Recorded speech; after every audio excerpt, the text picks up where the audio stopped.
때는 2020년 10월 16일 프랑스의 한 교사가 학교 근처 거리에서 참수되었습니다. 프랑스 교사의 이름은 샤무엘 푸티로 학교에서 역사를 가르치는 교사였습니다. 푸티는 표현의 자유라는 주제로 토론 수업을 진행했고 프랑스 주간지 샤를리 에브도에 무함마드 풍자 이미지를 보여줬습니다. 그는 풍자 이미지를 보여주기 전에 이슬람교 학생들에게 풍자 이미지가 불편할 수 있으니 불편할 경우 수업을 나가도 좋다고 말을 했습니다. 무함마드를 풍자한 캐리커처를 보는 행위가 이슬람 신앙에 맞지 않을 수 있다는 배려에서 나온 제안이었습니다. 수업이 있고 몇 주 후 18세 모스크바 출신 체첸인에게 현장에서 신은 위대하며 외치며 살해당했습니다.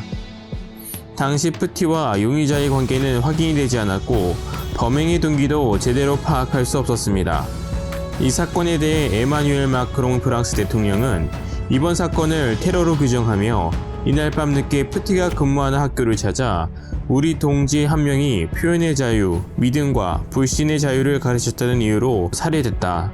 우리는 모두 함께 시민으로서 단결해야 한다고 말하며 경찰에게 철저한 수사를 주문했었습니다. 시간이 지나 교사 참수 테러의 실체가 드러났습니다.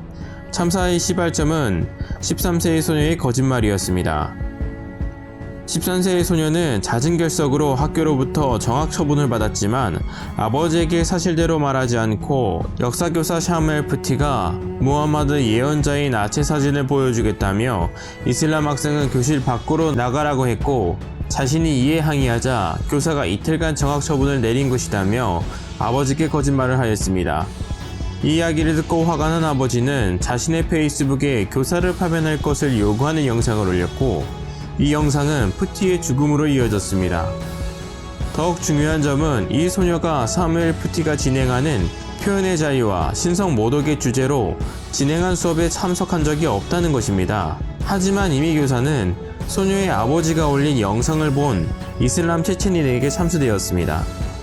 이 사건은 유럽과 이슬람권의 문명 충돌이 일어나는 큰 사건이기도 했습니다. 프랑스 대통령이 참수의 원인이 된 무하마드 풍자 만화를 표현의 자유라고 옹호하자 터키 대통령은 신앙의 자유를 이해하지 못하고 프랑스에 사는 수백만 명에게 이런 식으로 행동하는 국가원수에게 또 무슨 말을 할 수 있을까요?